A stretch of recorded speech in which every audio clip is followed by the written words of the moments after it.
Girls, I finally did it. After over a year of saying this is the year I'm going to do it, all of last season, I was like, I'm going to do it. Finally, this past Sunday, I went skiing for the first time. I have a ski trip coming up with the home friends. I wanted to say with the girlies, but the guys are coming too in like 3 weeks. And I had never skied before. So going to Steamboat and hitting real mountains seemed very intimidating. And honestly, like it could be stupid for me to go having never skied before when everyone else had. So me, Nick, my best friend, her man, we all went skiing on Sunday. And I'm proud to say it went well. But I did fall once. I don't know how it happened. I was going really fast, and then all of a sudden I was face down sliding down the hill with no skis on. Trying to get my skis back on took about 10 minutes. I did it before anybody was able to come, before any of my friends were able to come and get me. So that's a plus. But I'm sharing this because I did it. I did something new. I did something I'm bad at. I am playing. And it was everything that I thought it would be, right? It was really hard. It was kind of scary, but it also made me get out of my head. I couldn't think about work. I couldn't focus on anything else because my brain was using all of its power to just keep me alive and on my feet. That might sound dramatic. I'm living out what I say that I want to do. I say that I want to play more. I say that I want to do things I'm bad at. All of last year, I said, this is the year I ski. This is the year I ski. And I never did. But sometimes things just take time. I really think this idea of time is something I will always be reconstructing and deconstructing, mostly deconstructing. I had a conversation this week where one of my friends is starting a business and she's in this season where she's figuring out how to describe what it is that she does. And she's worked with some coaches who are talking to her about like masculine and feminine energy and finding the right words to describe what you do, and that she would probably be in this season of struggling to explain what it is that she does and being misunderstood. And I had this aha moment about feminine energy and masculine energy. Her and I both grew up more in this masculine, always be tough, take care of yourself mentality. And in the last 3 years, 2.5, 3 years, I've really been exploring and leaning into a feminine energy and what that means in my life and in work. And when we were talking, I realized, when you're like, you like know something in your head, but then it just doesn't come to fruition for a long time, that you kind of forget about it. And then finally, when it happens, you're like, oh my gosh, light bulb, like, look at where I am. Look at how beautiful this is. I've been having a lot of moments with that, like that with the podcast. But in this moment with my friend, I realized that the masculine energy in me wants to name something, know how to monetize it, have the answer. And the feminine energy allows it to unfold. And when we say that, sometimes it feels like we allow it to unfold. It takes like 2 months, 3 months. No, I have been allowing this podcast to unfold for way longer than this, but since April of 2023. The first episode didn't happen until September of that year. And it's not until this moment in time right now that I finally feel like I know the direction this podcast is going. And that is not to say it won't pivot. I have a feeling it's going to pivot again in like 4 months. But I finally know how I can use this podcast in a way that can fund my life and feels good with my morals and my ethics. I've really been I've really been pondering for 2 years what this podcast will ultimately be. And I don't have an answer to that yet. But one of the questions is, how can I monetize it? How will I monetize it?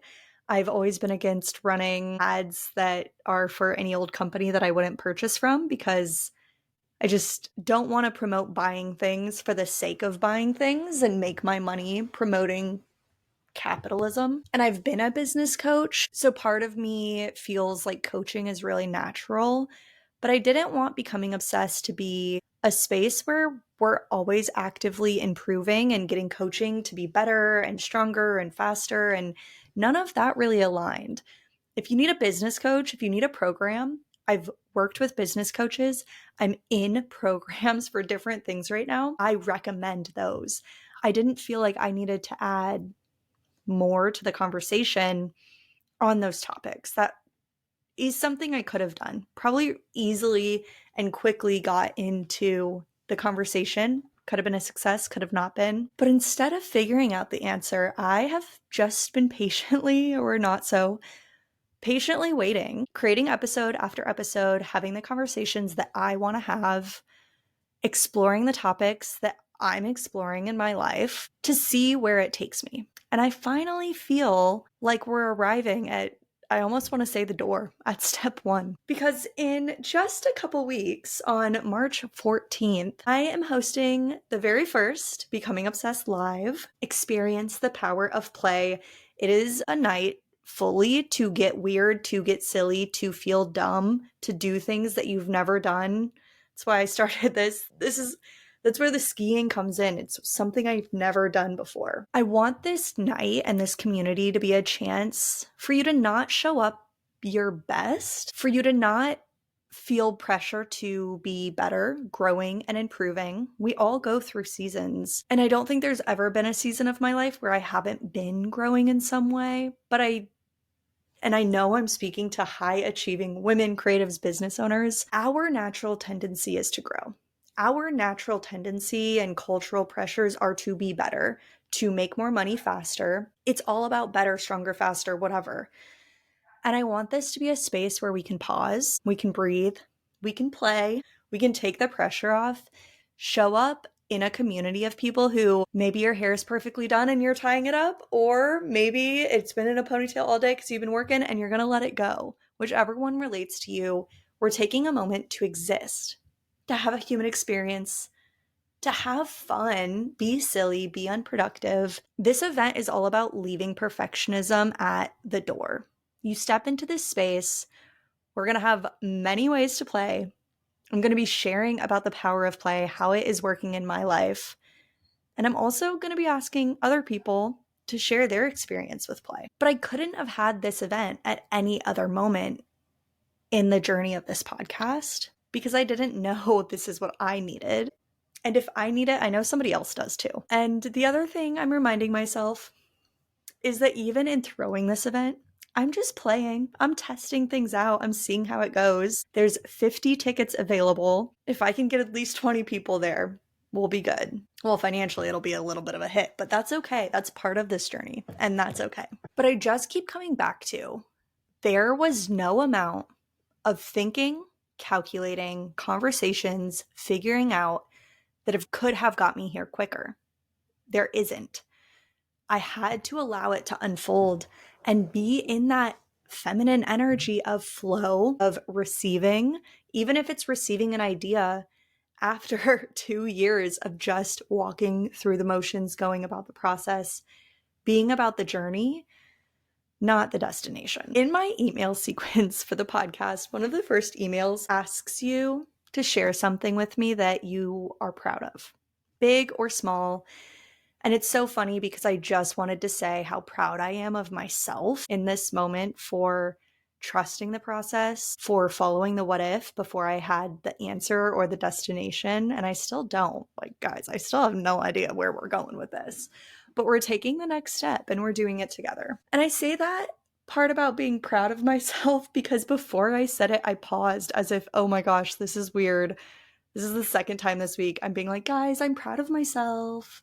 I made a post like that this week, and it sounds so almost like conceited or selfish when you think it in your head and you're about to say it. It's like that pause of, oh my gosh, am I being a little braggadocious? But yes, we need to celebrate ourselves and celebrate those people around us. And I think for so long growing up, as women, we were pitted against each other. So me celebrating myself meant I was doing it over celebrating somebody else or maybe in their face. But this is me saying, like, guys, we're doing this Everyone who has listened to an episode of Becoming Obsessed, you are a part of this. We've had over 50 episodes. We've had over 30 guests share their stories of building a life that they love.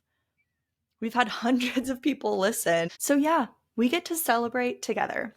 And it is all happening in person March 14th. If you want to join, go to the show notes for your ticket to Becoming Obsessed Live, Experiencing the Power of Play. Use code POD20 for 20% off your ticket because you know I had to show up and show out for the OG listeners of Becoming Obsessed. Another thing that I have always wanted to do, and since I've started Becoming Obsessed, really wanted to do, and I've had so many ideas, is have physical products, have a merch line, have things that are adding to our life and our existence. But if you follow me on social, you know I'm pretty vocal about not wanting to create more things for the sake of it. And so I wasn't sure how I was going to manage to have merch for the podcast. But guys, I'm so effing excited because we are going to have merch at this event. I thrifted 80 shirts. I'm getting them locally designed, locally printed. We saved 80 garments from going to a landfill. They're blanks, they're vintage, they're weird. All of them are different. I have no idea how they're going to turn out, but I'm so excited to see. If you want to do something, sometimes it's going to just take time for you to find the right way to do it. A way that feels good in your mind, your body, your soul. If I made merch and printed on one, ordered a whole set of new blanks, I don't know that I couldn't do it, right? I wouldn't have felt like I was sticking to my guns, to my morals, but I found a way. And it just took some time to figure it out, to go do the work of actually finding the shirts, washing them, finding somebody who would print on them. And same with the podcast itself, entering this new phase, this almost new season of play, focusing on doing things that are a little unproductive in our life, having experiences just for the sake of them, just for the sake of having a human experience, and skiing down a mountain a little too fast and falling on your face. And guys, I am really proud of myself that I fell and I got back up because it was hard. It really put into practice all that mental talk and mental work we do to like stay calm in stressful situations. Because I have to say, having both skis fall off on an incline that was kind of icy, it was like 50 degrees out that day and sunny. It was beautiful, but not necessarily great for the snow. But falling down and getting back up, there's no way to practice that except to do it. There's no way to strengthen that muscle and that brain muscle than to do it. And I also want to admit that that was like my fourth or fifth run going down the hill when I fell. And after I fell, I took a breather. I like sat down, let my friends all go for one or two. And then I went again. And that last run that I did, I'm so glad I did because it was so terrifying. It was the scaredest I had been all day because I now knew what it was like to fall and to get back up, but I knew what it was like to fall. And going down that last run, I had another lesson and reminder in life that sometimes you just need to keep going. I can't stop halfway down this mountain, right? I was going so fast.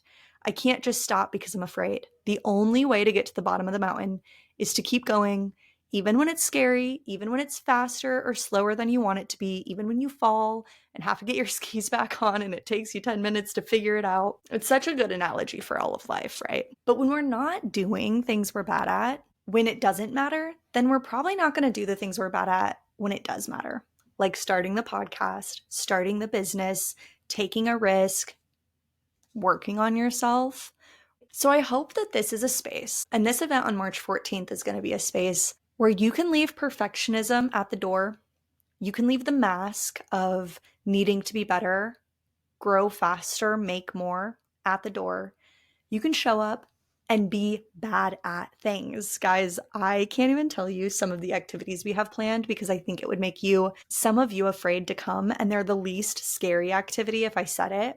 But then you're like, I don't want to do that. I'm bad at that. I really don't want to do that. Trust me, you can come. You can do things you're bad at. You can rip them up and throw them away afterwards, but we'll be together doing it together. Now, this episode has been a hodgepodge. This is really just a catch up. I don't know that I've done one of these in a long time where we're just chatting, we're just having a conversation.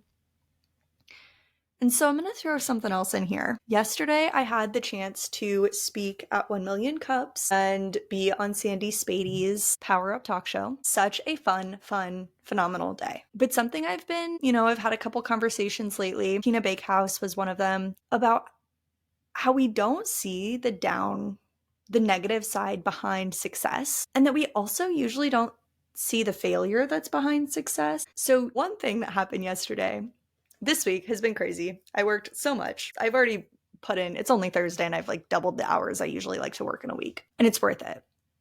And this is the part of my period where I actually can do this and like be pretty good. But I was so exhausted Tuesday night. I was like, I need to get some sleep. That Wednesday morning before speaking at 1 Million Cups, I woke up 40 minutes late. I woke up like an hour before I needed to leave the house, needed to shower, needed to work on some website pages I was going to be showing, like didn't know what I was going to wear yet. Got to 1 Million Cups, did the thing. It went so well. I was so proud of myself. I really had been working on how I show up, and I was really proud of how I showed up, even though I had woke up late. I got a lot of amazing feedback.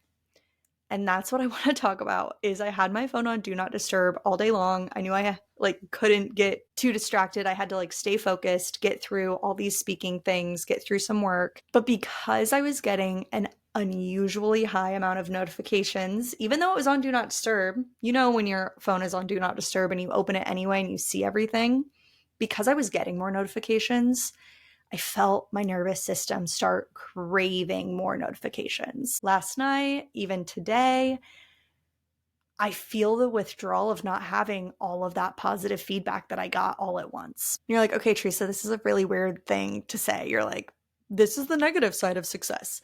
Okay, but hear me out, because it is so easy for us to find our worth in success, in accomplishment, in putting value on you and your work. And so I really actively experienced feelings of withdrawal about that, even the day that it happened and stopped all at once. It was immediately, even as a few notifications were still, coming in or whatever. And I know in the next few weeks, I'm going to be posting more than usual.